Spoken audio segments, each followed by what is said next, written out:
السلام علیکم سچے مسلمانوں اور پیارے پاکستانیوں، سب سے پہلے آپ کا شکریہ کہ آپ ویڈیو کو روزانہ دیکھتے ہیں، خصوصی طور پر اس نیت کے ساتھ ہم اس پر عمل بھی کریں گے تاکہ آنے والا کل جو ہے وہ ہمارے پیارے مذہب اسلام کا سربلندی کا ہو، اور ساتھ ساتھ ہمارے وطن پاکستان میں پرامن زندگی اور پرسکون زندگی کا ہو۔ تو اسی طرح سے اب آغاز کرتے ہیں ویڈیو کا۔ پڑھتے رہو درود، مومنو ڈیوٹی یہی تو ہے۔ پڑھتے رہو درود، مومنو ڈیوٹی یہی تو ہے۔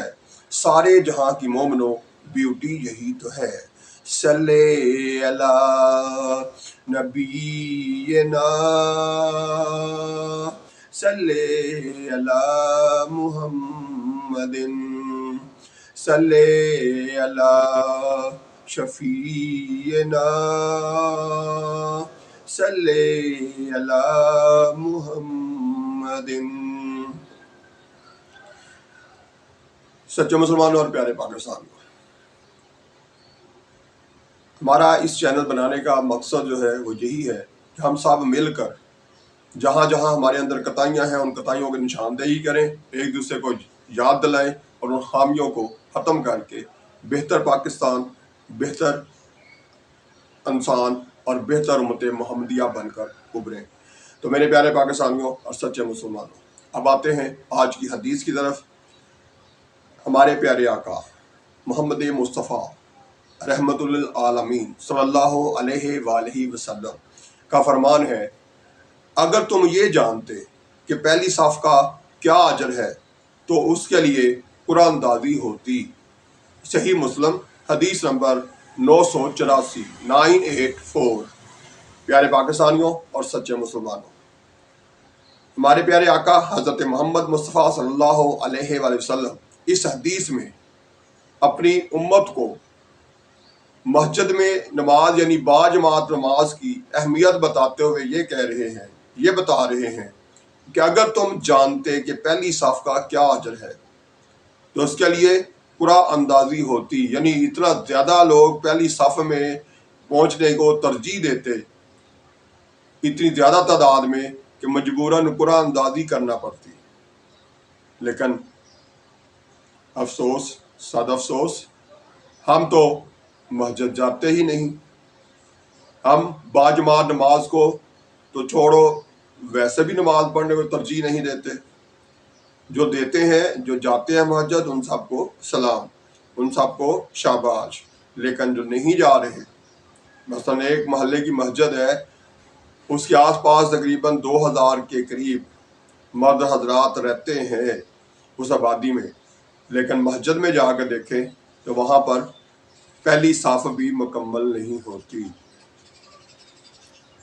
تو کتنی بڑی خامی اور کتنا بڑا گناہ ہم کر رہے ہیں، اور پھر اس کے بعد یہ توقع رکھ رہے ہیں کہ اللہ تعالیٰ ہماری دعائیں بھی سنیں گے اور وہ ہماری دعائیں قبول بھی کریں گے۔ یا اب ہمیں خود سوچنا ہے، اپنے طور پر خود غور کرنا ہے اور اس خامی کو جلد از جلد ختم کرنے کی کوشش کرنی ہے۔ نہ صرف خود باجماعت نماز ادا کریں بلکہ ساتھ ساتھ اپنے گھر میں سے مزید لوگوں کو، اپنے آس پاس سے مزید لوگوں کو مسجد میں باجماعت نماز ادا کرنے کی ترغیب دینی ہے۔ اس خامی کو جلد ہمیں ختم کرنا ہے۔ اب آتے ہیں روزمرہ کی گفتگو کی طرف۔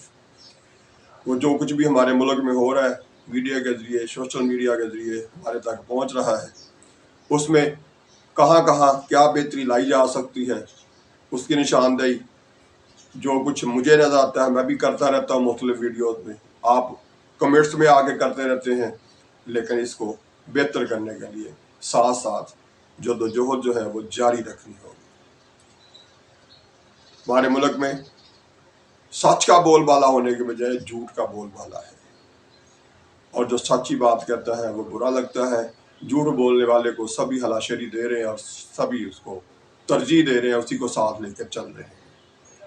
تو اس طرح سے معاشرے بنا نہیں کرتے بلکہ مزید بگاڑ پیدا ہوتا ہے۔ اس لیے سچ بولنا سیکھیے، سچ بولنے پہ ڈٹ جائیے، اور پھر سچ بولنے والے کو شاباش دیجیے، اس کی حوصلہ افزائی کیجیے، اس کا ساتھ دے کر یہ حامی جلد ختم کریں گے۔ اس کے بعد آتے ہیں ہم کھانے پینے کی چیزیں کس طرح ضائع کرتے ہیں، خاص طور پر شادی بیاہ پہ جا کے۔ تو ہم جب کسی کے ہاتھ دعوت پہ جاتے ہیں تو اس وقت تو ہم بالکل پرواہ نہیں کرتے کہ ہم کتنا کھانا ضائع کر رہے ہیں، لیکن اس وقت وہ لوگ بھی یاد رکھا کریں جن کو ایک دن میں 2 ٹائم کا کھانا بھی صحیح طرح میسر نہیں ہے۔ کیا ہم کوتاہی نہیں کر رہے؟ اس وجہ سے ہم صدقہ دیتے ہیں، کہیں سریاں جو ہیں وہ پھینکی جاتی چوکوں میں، کہیں دال ماش اور انڈے پھینکے جاتے ہیں، کہیں درختوں کے تنوں میں مختلف قسم کی چاول اور گڑ شکر وغیرہ وہ پھینکے جاتے ہیں۔ کیا یہ زیادہ اہم ہے کہ یہ اہم ہے کہ جو آپ کے آس پاس غریب آدمی بھوک سے ہے یا اس کے وسائل جو ہیں وہ اپنا بل ادا کرنے میں وہ قاصر رہ رہا ہے، یا وہ پتہ نہیں کس طرح سے ادار پکڑ پکڑ کے ادا کر رہا ہے، کس طرح اپنے اوپر وہ قرضہ چڑھاتا جا رہا ہے، کیا ہم اپنا پیسہ یہاں پر استعمال نہیں کر سکتے؟ یہ غلط و درست کا فیصلہ ہمیں خود کرنا ہے۔ اس خامی کو ہم نے کیسے ختم کرنا ہے، اس پہ غور ہم نے کرنا ہے، اس پر سوچنا ہے، لیکن ہمارے پاس سوچنے کا ٹائم نہیں ہے۔ ہم تو آنکھیں بند کر کے جدھر کو جی چاہ رہا ہے، جیسے جی چاہ رہا ہے بھاگتے چلے جا رہے ہیں۔ ہماری زندگی کا مقصد ہی صرف دوڑ لگانا ہے، اور وہ بھی بغیر سوچے سمجھے کہ ہم کسی ہمارے مقابلے پہ اور دوڑ بھی رہا ہے کہ نہیں۔ صرف دوڑ لگانا مقصد ہے، عمل کیا کر رہے ہیں، ہم نے اس کو درست کیسے کرنا ہے، اس پر غور کرنے کے لیے ہمارے پاس وقت نہیں ہے۔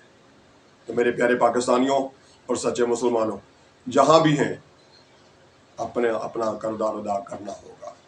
اگر ہم چاہتے ہیں کہ دوسرے لوگ اچھے ہو جائیں تو اس کے لیے پہلے خود کو اچھا بنانا ہوگا۔ ہم چاہتے ہیں کہ دوسرے کھانا ضائع نہ کریں تو ہمیں خود بھی کھانا ضائع کرنے سے اپنے آپ کو روکنا ہوگا۔ ہم چاہتے ہیں کہ دوسرے ہمارے ساتھ سچ بولیں تو پہلے آپ کو بھی دوسروں کے ساتھ سچ بولنا ہوگا۔ اس لیے درست کریں گے، کیونکہ عمل سے زندگی بنتی ہے، جنت بھی جہنم بھی۔ ہم کتنا عمل کر رہے ہیں؟ جانتے ہم بہت کچھ ہیں، پڑھا بھی ہم نے بہت کچھ ہے، سنا ہوا بھی بہت کچھ ہے، اور تقریر کرتے ہوئے حوالے بھی ہم بہت دیتے ہیں، لیکن جب عمل کی باری آتی ہے تو اس وقت ہم سب سے پیچھے ہوتے ہیں۔ یہی ہماری خامی ہے۔ اس خامی کو جتنا جلد ہو سکے ختم کریں۔ اسی سے آپ خود اچھے بن سکتے ہیں، اور اسی خامی کو ختم کرنے سے آپ اپنے خاندان کو نمبر 1 بنا سکتے ہیں، اور اسی خامی کو ختم کرنے سے آپ اپنے محلے کو، اپنے شہر کو، اپنے صوبے کو، اور پھر اپنے ملک کو، اور پھر بطور مسلمان پوری دنیا میں اپنی کامیابی کے جھنڈے گاڑ سکتے ہیں۔ لیکن ہم ابھی ایسا نہ کر رہے ہیں، نہ کرنے کا سوچ رہے ہیں۔ ہر قدم پہ جو جی چاہتا ہے یہ سوچے بغیر کہ میرے اس عمل سے کتنے لوگوں کو فائدہ ہوگا اور کتنے لوگوں کو نقصان ہوگا، میرے آنے والا کل کتنا مشکلات کا ہوگا اور کتنی اس میں آسانیاں آئیں گی، ہم یہ سارا کچھ سوچے بغیر صرف اور صرف دوڑ لگا رہے ہیں، صرف آنکھیں بند کیے ہوئے کہ ہمیں کوئی نہیں دیکھ رہا، حالانکہ ساتھ ساتھ منہ سے کہتے بھی جاتے ہیں کہ اللہ دیکھ رہا ہے۔ پتہ ہے کہ اس نے رشوت لینے سے منع کیا ہوا ہے، لیکن ہم پھر بھی رشوت لیتے جا رہے ہیں، اور ساتھ ساتھ 5 وقت نماز نہ صحیح تو کم از کم ایک تسبیح ضرور ہم ہاتھ میں پکڑے ہوئے ہیں۔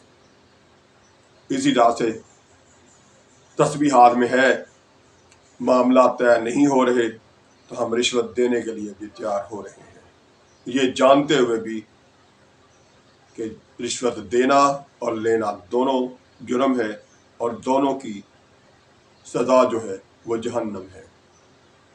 یہ جانتے ہوئے بھی کہ زیادہ پرافٹ لینا بری بات ہے، مہنگائی کرنا بری بات ہے، لیکن اس کے باوجود ہم آنکھیں بند کیے ہوئے ہیں، اور ریٹ بڑھا بڑھا کے، قیمتیں زیادہ کر کے، زیادہ اپنا منافع کمانے کے چکر میں ہم دوسروں کو پیس رہے ہیں، اور خود ہم آگے بڑھتے چلے جا رہے ہیں۔